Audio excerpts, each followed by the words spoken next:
I'm Darcel Graham, Chief Operating Officer with Manitoba Crop Alliance and the Principal Investigator of the development of long-type Confection sunflower project.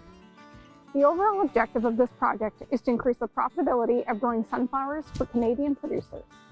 Specifically, this project has the goal to develop adaptable Confection hybrids with the desirable seed types for both our domestic and international markets. A secondary goal will be to incorporate herbicide tolerance into the hybrids to provide a competitive edge in the commercial fields. Our project is broken down into two activities, the summer and winter nursery and the Canadian testing program, which we are here at today. The preliminary screening nursery is one of 9 trials located in Manitoba that screens hybrids for adaptability and performance. Let's take you on a walk with our breeder Mike through our 2021 nursery located here in Holland, Manitoba. My name is Mike Hagen. I'm the Confection sunflower breeder for the Manitoba Crop Alliance. Today we're out at a location by Holland, Manitoba, where we're testing 132 new Express Confection hybrids and 12 advanced hybrids. I'm going to take you on a tour, and we're going to look at about 10 of them, and we'll look at the details of them, and I'll explain the traits that we use for advancement and the base traits that we use for potential commercialization. Okay, the first hybrid I'm going to show you is our entry 40, and I'm going to run through the traits that we look for in these advanced hybrids, the traits that we need to see in the hybrid before we can consider it for advancement or commercialization. And of course, we got to have earliness. And you can see the backs of the heads on these heads are the backs of the heads are yellow. It means they've hit maturity. Of course, we're in Canada, so it's got to be really early. They got a short growing season up here.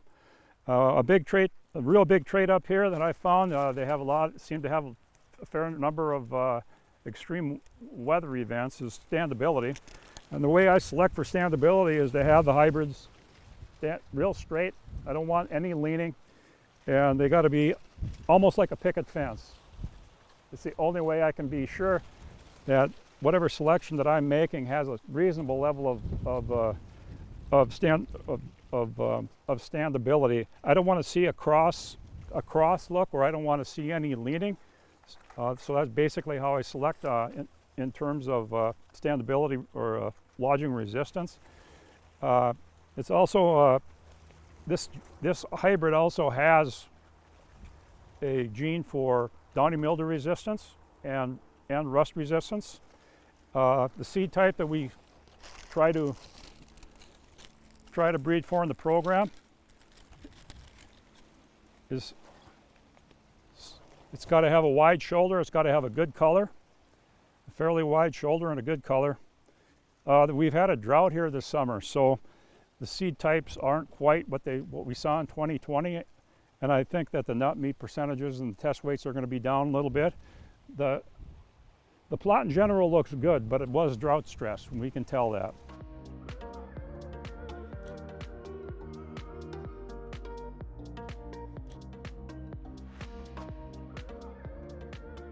So this is our entry number 64. It's another one I wanted to feature. And again, we're yellow on the back of the head, so it's early. It's straight.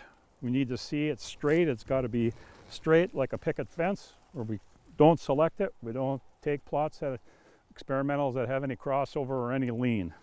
That's my strategy. Whatever plots we do select in our locations have to be standing perfectly straight. Seed type, a long type that's broad, that's got a good color. This also has a gene for downy mildew resistance and rust resistance.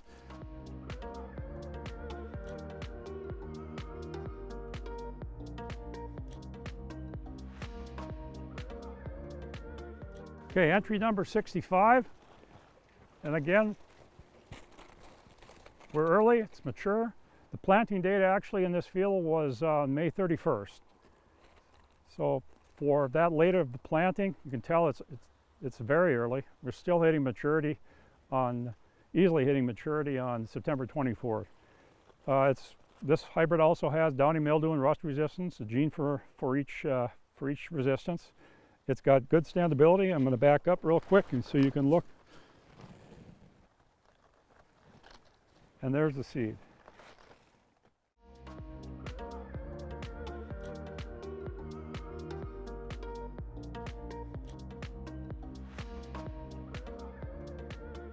Okay, entry number 66. And again, it's early. You can see it's yellow on the back of the head, so it's mature. This hybrid also has a gene for downy mildew and rust. One thing I want to point out, it was desiccated around this field. The field that's surrounding this is desiccated, and some of the desiccant did drift into the plot. So this is not disease. This is a little bit of singe from the desiccation. Show you the standability. If I can get out of the way here, straight up. That's what we need. And the desired seed type, dark, some length, with a wide shoulder.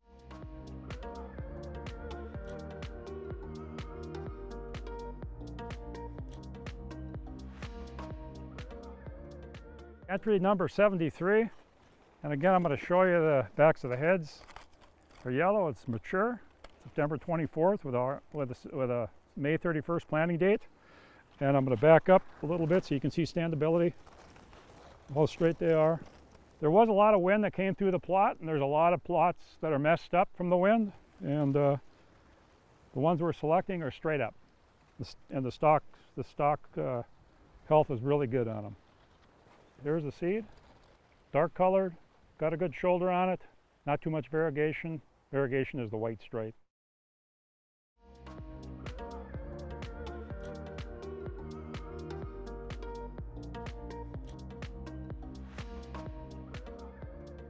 This is entry number 91. This one's a little shorter and it's a little earlier. You can see by the backs of the heads is yellow, but your bracts are already brown on this hybrid. So it's especially early. I'm going to back up so you can take a look at the standability. And for a short hybrid, it's got a good head size. It carries a good head size, so we're not worried about any yield drag because of the size of the plant. This one's also resistant to downy mildew and rust. I'll pull some seed out for you. There's the seed. There's a little less nut meat in them this year because of the drought, but still carrying a pretty good nut meat percentage. We want to try to get something 55% or higher. That's the goal of the program. So for a dry year, that's a pretty good nut meat.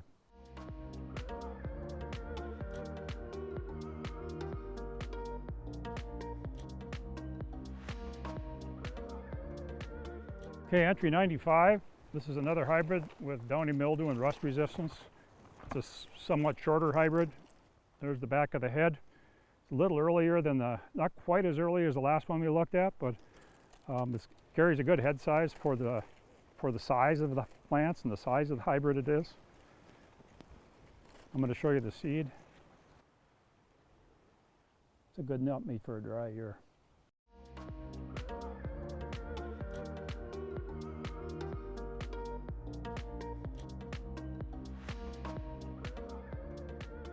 Okay, this is entry number 106. It's probably the shortest experimental that we'll be advancing in the program.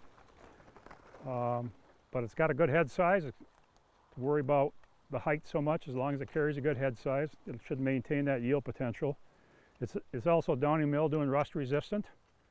And I'll back up a little bit. You can see the standability. Everything's real straight. There's no crossover. There's no leaning. And we'll look at the seed.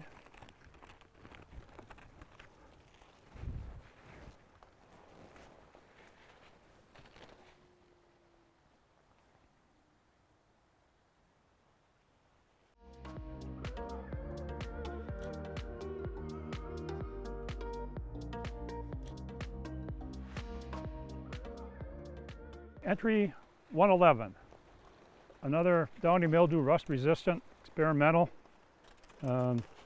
Stands real straight. I'm going to back up and let you take a look at that.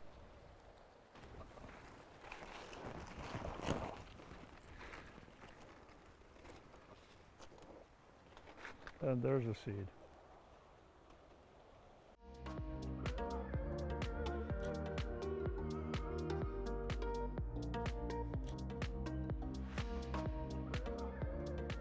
Okay, this is our entry number 113. This one's got a little bit more height on than the other ones, but it does have good standability. I'm going to step out of the way real quick. There's no crossover, no lean. It's a very early hybrid. You can see by the backs of the heads. And I'm going to show you some seed. Long seed, good color, dark, not too much variegation.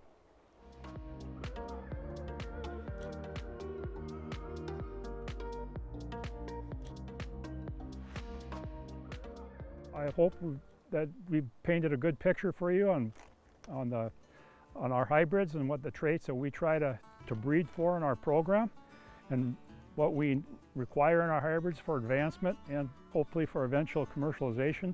Thank you for joining us today, and have a good day.